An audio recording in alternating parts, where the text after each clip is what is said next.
Hello everyone, welcome back to Cooking with Donna. Today it's a Christmas treat, y'all. We're going to do a Christmas treat, which is some toffee bars. They are delicious, and I'm sure a lot of you that are around my age have had these during the Christmas holidays. They're so simple to make, just need a few ingredients, and let's go ahead and jump in. Everything you need for these will be in the description box. Get your oven preheated to 350 Fahrenheit.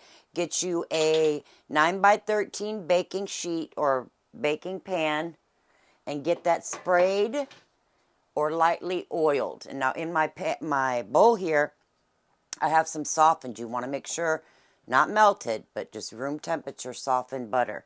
And to that, we're going to add our brown sugar, and I'm just going to get that mixed up until it's mixed up. Okay, I have that mixed up. Now I'm going to get my 1 large egg yolk. You don't want the whites in there. That egg yolk gives it a more chewy texture, the crust. Let me get it all out of my bowl here. I want all of that. Now, for those of you who haven't tried these, you're going to see how simple these are. And I'll get that mixed in. Forgot my vanilla. Yeah, you just want to beat that sugar and that butter first, because you know sometimes how your sugar can have clumps in it. And if you're new to the channel, y'all, and you're enjoying it, please hit that like and subscribe and share. It truly helps my channel, and I truly appreciate it. I really do. Hit that share. Now, where did I put my hand towel at?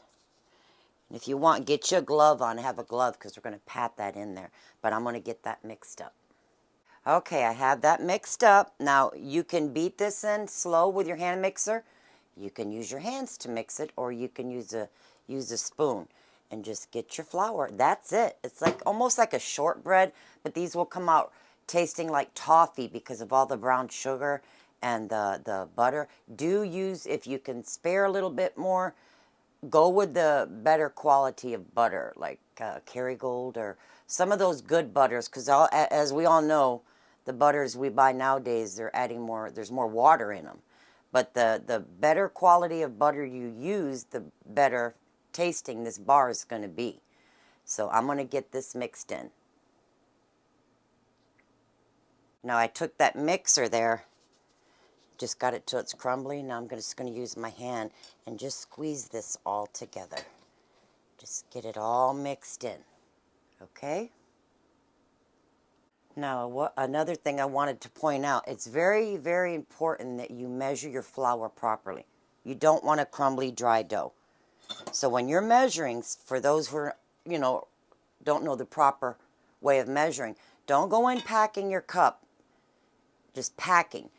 Scoop it in with a spoon, and then when you get to the top, just get the back of a butter knife or something and level it, because when you're packing and just scooping your flour hard, you're getting more flour in there than you need. So please measure properly. I just needed to point that out. I don't want to see anybody waste their ingredients. I got that mixed up. That's basically the bottom. See how easy that was? With just that few ingredients. Now I'm just going to pat this out. Just get it pat it out even as you can. Or you can go in with the back of your measuring cup, however you want to do it. This is the longest part, is getting that patted out and even. So we'll get that all patted out. Now this is another easier way too. Get your spoon and just spread it. Just spread it out. Okay, oven's preheated to 350 Fahrenheit. Now what you want to do is make sure you don't come up all the way on the edges. Keep it flat as possible. I just spread it with a spoon and then just patted it out where you can feel for the evenness. Now this is going to go in the oven between 20 to 23 minutes. It'll still be soft. You don't want to overbake them. And while that's baking, get you some chopped pecans. Get you a cup, 1 1/3 cups of either chocolate chips, milk chocolate chips. You use whatever chocolate you want, but we've always made them with the milk chocolate chips. And you can use a chocolate bar of your choice. Get those great big ones. I'm using the one that actually has almonds and toffee in it already. I won't use all of this, but I'm going to use at least 1 1/3 cups of it or so. Even a cup. Just depends on how much chocolate you like. And get those pecans chopped up really well, because the more you chop them real fine, the more flavor of that maple, of that pecan comes out. So get that ready, because we're just going to put this on top of those hot bars and let it melt and spread it out. So we'll get these in the oven, 350, and we're going to bake them between 20 to 22 minutes. Ovens vary, just keep an eye on it. Okay, I got my chocolate all chopped up. Make sure that's done before you get your bars out, because we're going to put that chocolate. I just used the whole bar. Let me get these out of the way here. See there? They're still going to feel soft. Don't overbake them, okay? Now I'm going to get that chocolate right on top.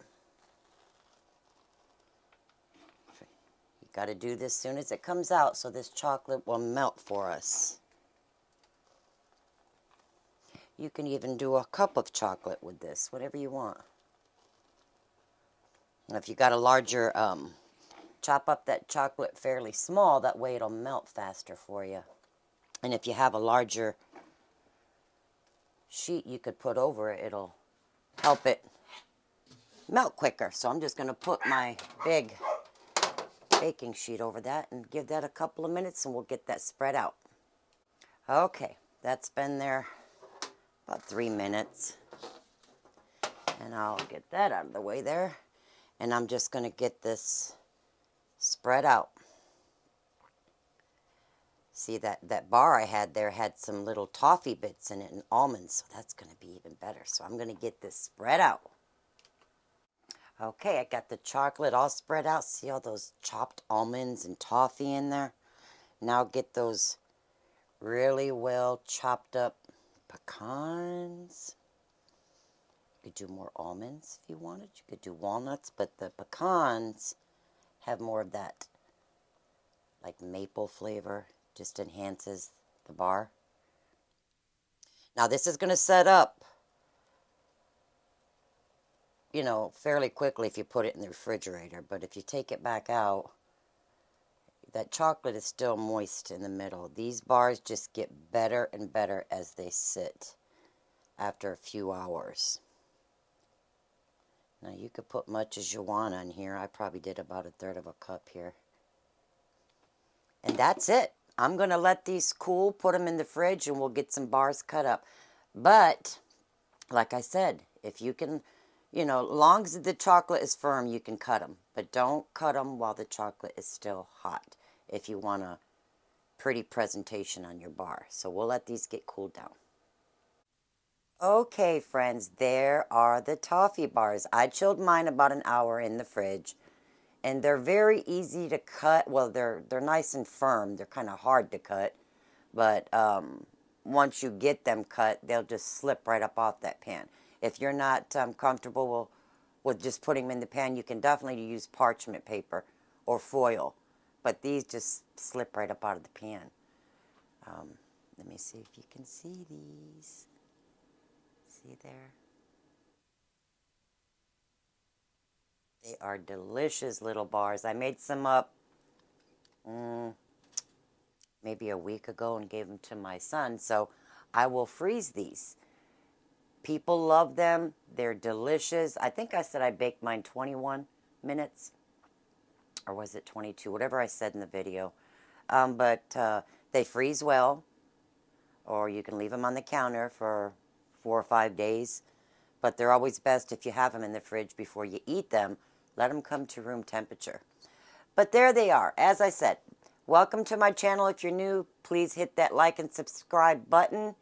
And until next time, we will see you all later. Enjoy these bars. They are delicious, and happy holidays. Take care of one another, love one another, and we will see you all later. God bless. Bye-bye.